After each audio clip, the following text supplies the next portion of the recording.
let's dive straight in and start to talk about some of the exciting developments on the horizon. And Margaret, if I can come back to you again to talk to us about maybe the biologics. Sure. Well, I can certainly speak to anti-nerve growth factor antibody, which is a biologic that's been in development.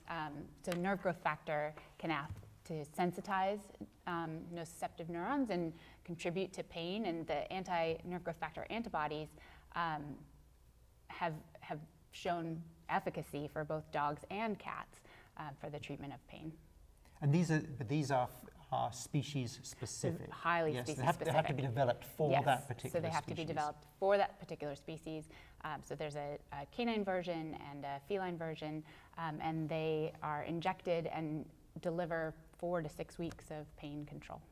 So that to me sounds quite exciting, the idea of an injection with several weeks of pain. For cats in particular, yes. May I ask, if nerve growth factor it upregulates with chronic pain, we know that, and that's why it probably will elicit its benefit.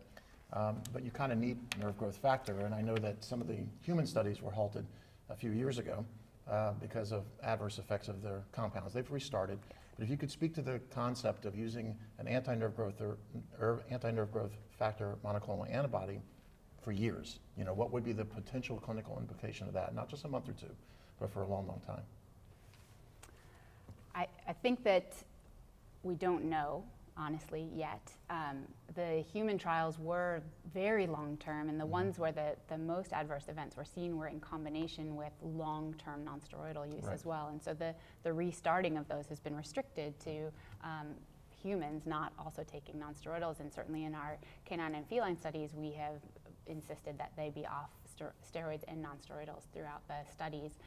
I think that at some point there becomes a balance, especially in some of the geriatric patients, where we know certainly when they're young they need nerve growth factor. We know that nerve growth factor is active in older age as well, but peripherally it's very important for this pain sensitization, and this does seem to work. And so there is, I think, a balance point where when you see how effective it can be, the comfort is more important than maybe shortening the life a little bit.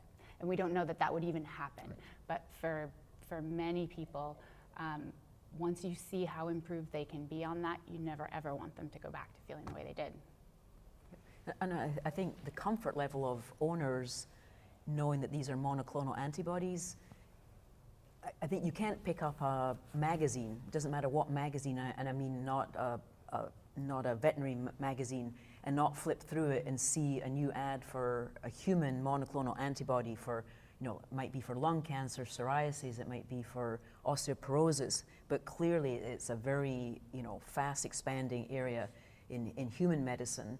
And I think certainly for a lot of the animals that we deal with, we're focusing on OA, but most of our animals with OA, especially the geriatrics, have comorbidities. And so we're dealing with other diseases, and so the drug-drug interactions or the effect of the drug on them because they have kidney disease or liver disease. And when you look at these types of drugs, I think the hope is that there's going to be less impact on animals that have comorbidities, because it's a very targeted treatment for their pain. I absolutely agree. I think it's a very, very exciting area that's being developed, and we're not too far away, hopefully, from having them on the market.